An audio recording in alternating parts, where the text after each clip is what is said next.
Achi. Hello.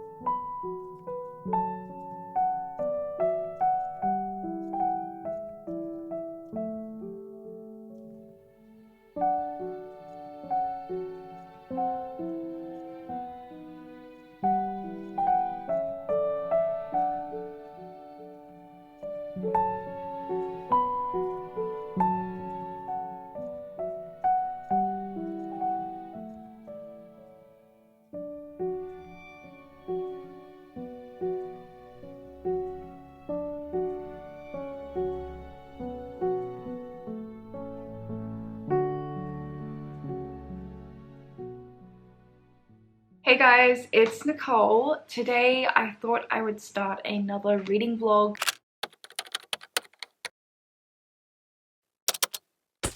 It is the 16th of October. It's a Sunday. I was kind of thinking of originally starting on yesterday, but I was so tired yesterday. It was the day after my exam, and when my exam originally ended, like right as it finished, I felt so motivated. I just had so much adrenaline, and then yesterday I woke up and I was exhausted, and I just spent the whole day like sleeping and binge watching House of the Dragon, and I didn't do any reading. But I wanted to start a new vlog today. I am not going to make this like a spooky themed vlog because I have a lot of books that aren't spooky related that I really want to read, so this is just going to be a casual weekly reading vlog.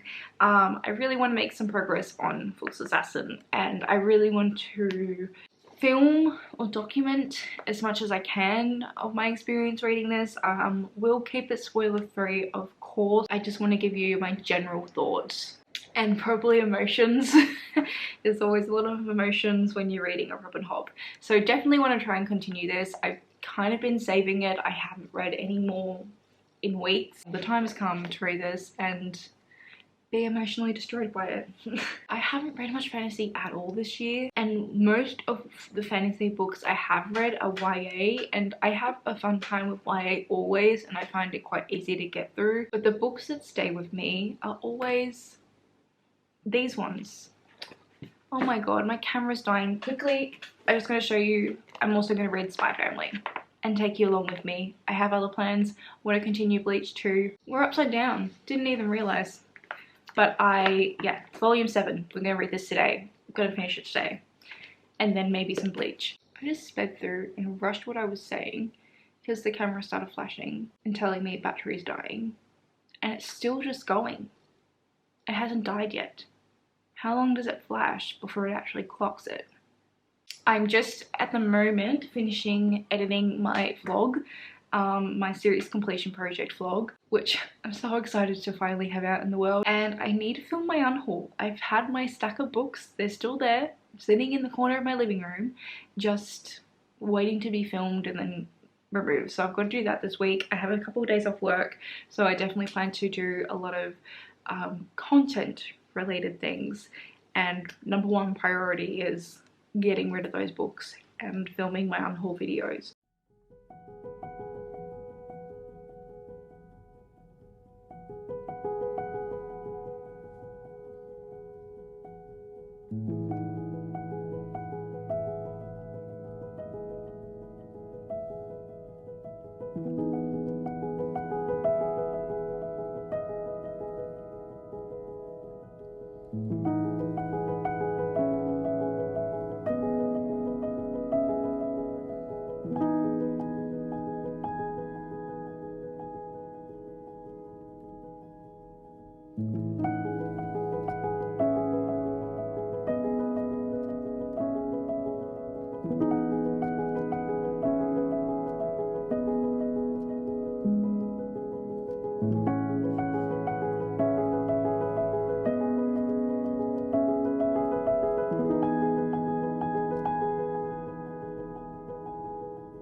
now just like looking at Twitter reactions. I love doing that after watching a popular show. It's like you get, you know, either more entertainment.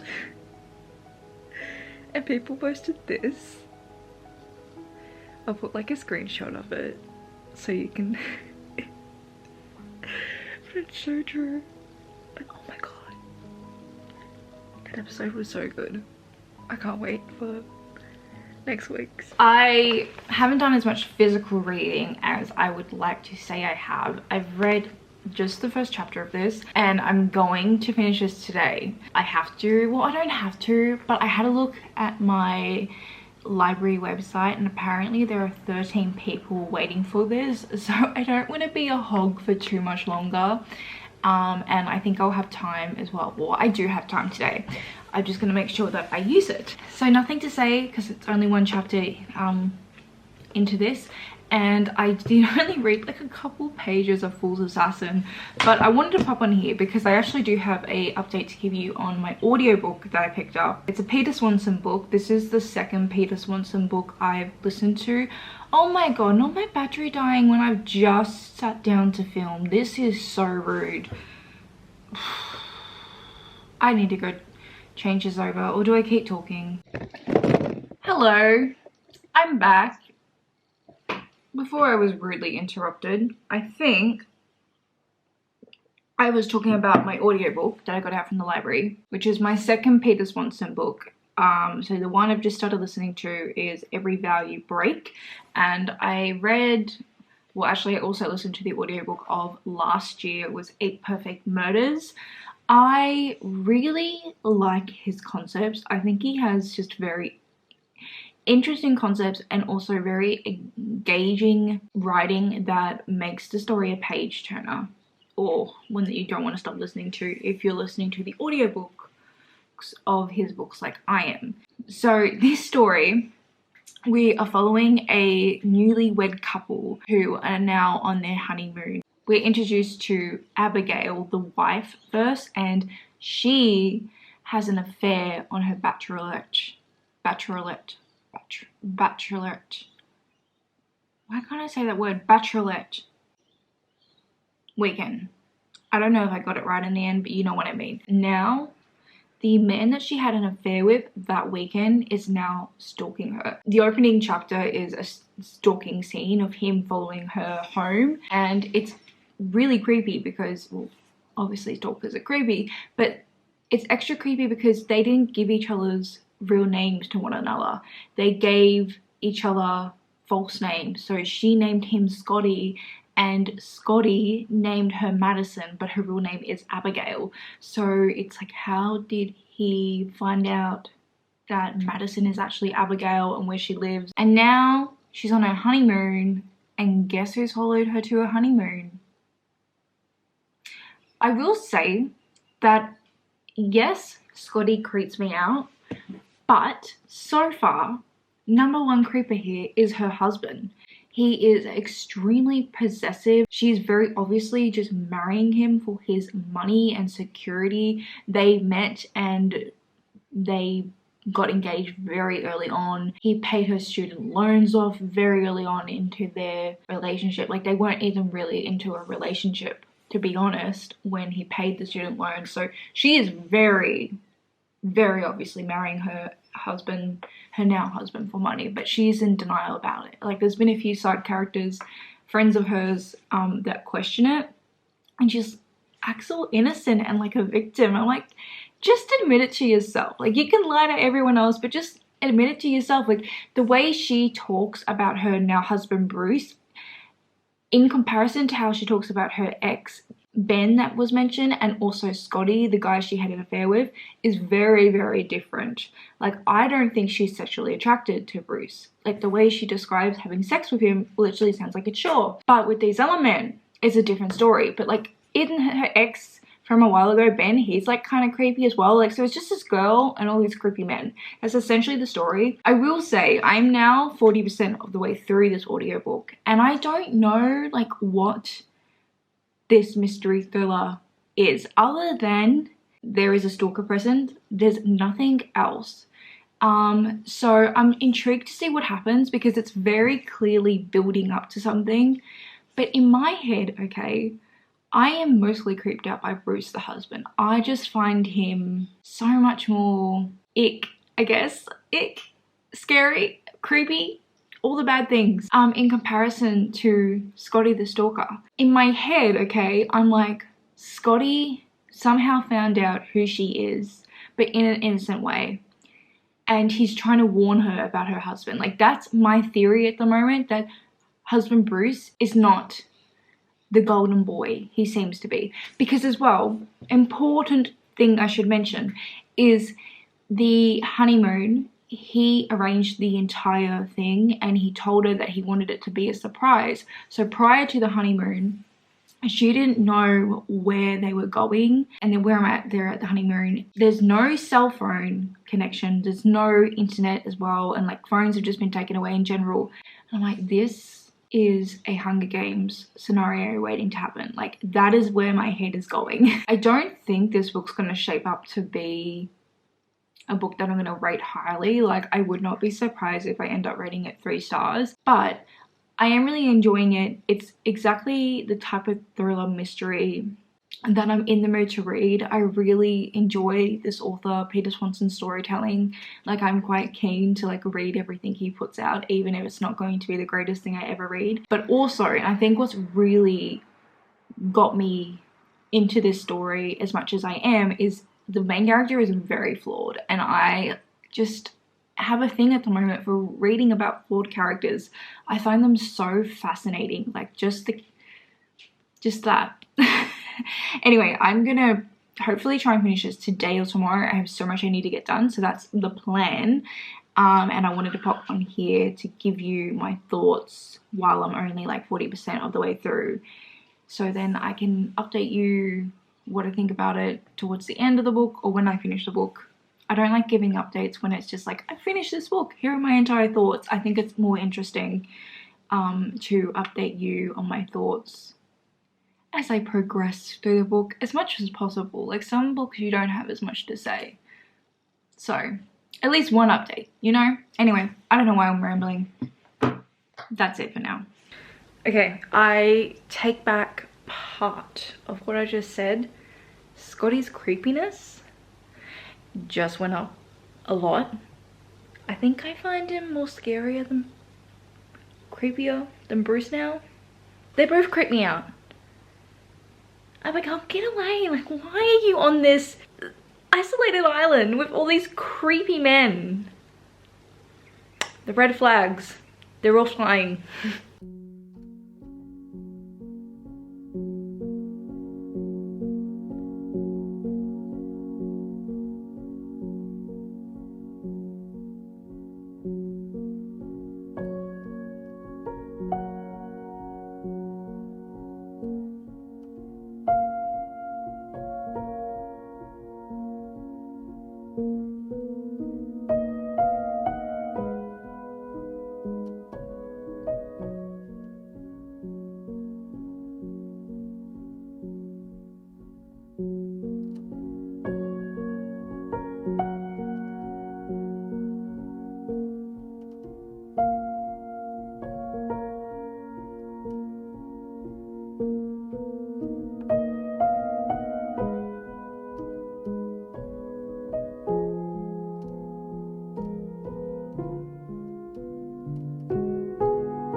I finished Every Vow You Break, and I'm confused. I am so confused. Like, what was the thought process behind Peter Swanson writing this book? Like, why? I'm so confused. I feel like it's sort of difficult to talk about this book without getting into spoiler territory, but I feel like he was trying to do something with this book that was supposed to be empowering towards women, and he failed. He just so failed and missed the mark. I don't even know, like, I'm just so baffled by this book. I'm trying to come up with an explanation for you about maybe how this book could have worked like maybe if the gender roles were switched, or like what happened to each gender in the story, maybe if that was switched, maybe things would be better. But I honestly can't see him doing a better job at writing the women if they were in reverse roles, or if they had another role entirely. I don't see it. I am so baffled by this book. I haven't decided on a rating. It's definitely a 2-star, maybe a 1. You know what? I'm gonna give it 2 stars because I did really enjoy the beginning and I don't want to disregard that. So it's gonna get 2 stars from me. But Jesus, this was just a shit show. The other thing that I was like kind of confused about was I was expecting a huge plot twist and a huge reveal at some point, something I just did not see coming at all. The thing is, I knew the entire story basically from the beginning. There were no surprises here, and there was a large proportion of this book where I was waiting for something to happen, and then when it kind of came clear that there was nothing extra that was going to happen, I was really disappointed because I'm like, surely there's going to be something. Like, I was building up all this anticipation, and I think the writing also did build up a lot of anticipation, but there was nothing to anticipate. Okay, I finally finished Spy Family Volume 7. I enjoyed this, but I think it's one of my least favourite volumes so far because we weren't following the family members as much as I would like. There was a lot of stories or a lot of chapters in this that were focused on the side characters. I enjoyed the chapters the most where it's all 3 family members present, then going off on an adventure together. Then I really enjoy family members individually on their daily lives or doing their occupation, like either following Anya at school or Lloyd at some sort of spying gig he has, or Yor doing her thing, which we really don't follow much of Yor, which is really quite disappointing. So hopefully there's more of her to come. I think the next volume she's going to be quite important because it's set up for her quite nicely, so I'm interested to see what's going to happen there. Oh, quickly what this is about. It's essentially about this family that have come together. There's a spy who's the father, there's a mum who's an assassin, and there's a daughter who's a telepath. And they all don't know each other's real identities. The spy sort of set them all up and brought them together because he needed to create a fake family in order to accomplish his mission. That's like the basic premise of this book, and it's fun. We just follow all the shenanigans that they get up to and all the side characters that they encounter. Anya is my favorite. She's adorable. I love her. She's such a meme. Like, the facial expressions she pulls, meme worthy. What can I say? But yeah, finally done with this. No rating. I do not rate manga. Oh, look at my top. How fitting. I need to update you because I've made some really good progress on Fool's Assassin. I've only got this much left currently. I'm on page 430. I'm ambitiously hoping I can finish this book now. I mean, I've only got that much left. It's, how many pages is that?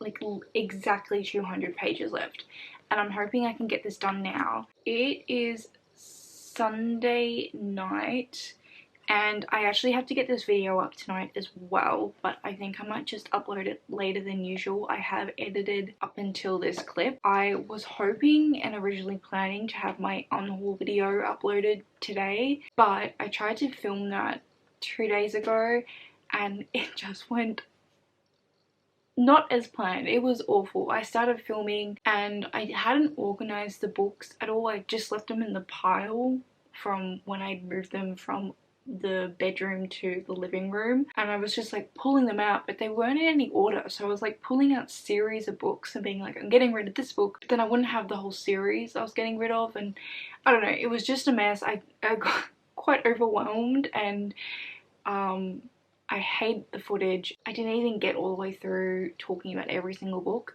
because then my brother came home and I felt a bit awkward about filming when he was home, and then I just got cranky, so I stopped. So we're gonna have another attempt at some other stage to film that video, but before I film it I'm gonna have to reorganize the books, which is a task that might take me a little while. That's a problem for another day. My unhaul is coming, if you're wondering, hopefully in the next couple of weeks. Hopefully in the next week, to be honest. Like, ideally the next week, but probably the next 2 weeks if we're being realistic by the time I edit it, because I'm working quite a bit this upcoming week and I have like other videos I want to put out around Halloween and such. I'm really enjoying this book so far. My favourite thing about what Robin Hobb writes is how she writes bonds between people. She really is so good at writing and building up these bonds that you yourself are emotionally invested. And I started this book I think 2 months ago now. Like, that is kind of crazy.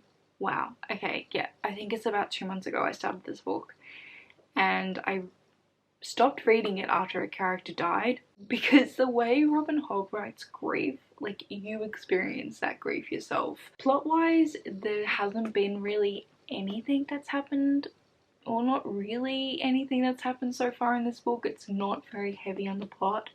It is pretty much all about the vibes, the characters, and the characters' bonds with one another. Like, that is what's going on. Like, that is Robin Hobb. It's very slow storytelling. I feel like the first book in her trilogies are always like this. There's a lot of setup to be done, and then things kind of get a little bit wild in book 2 and book 3, especially in her trilogies, which is what I'm expecting from this trilogy. I haven't shared the plot of this book because I don't know how, and I can't really, but all you need to know is technically this is book 14, I think, in the series, but the way the series breaks up is there starts off with the Farseer books, where you're following like the royal family in one part of the world known as the duchies, and then there are other books in the series where it spreads out and you follow different people in different parts of the world. It's more focused on, I can't really remember what the part of the world is called now, but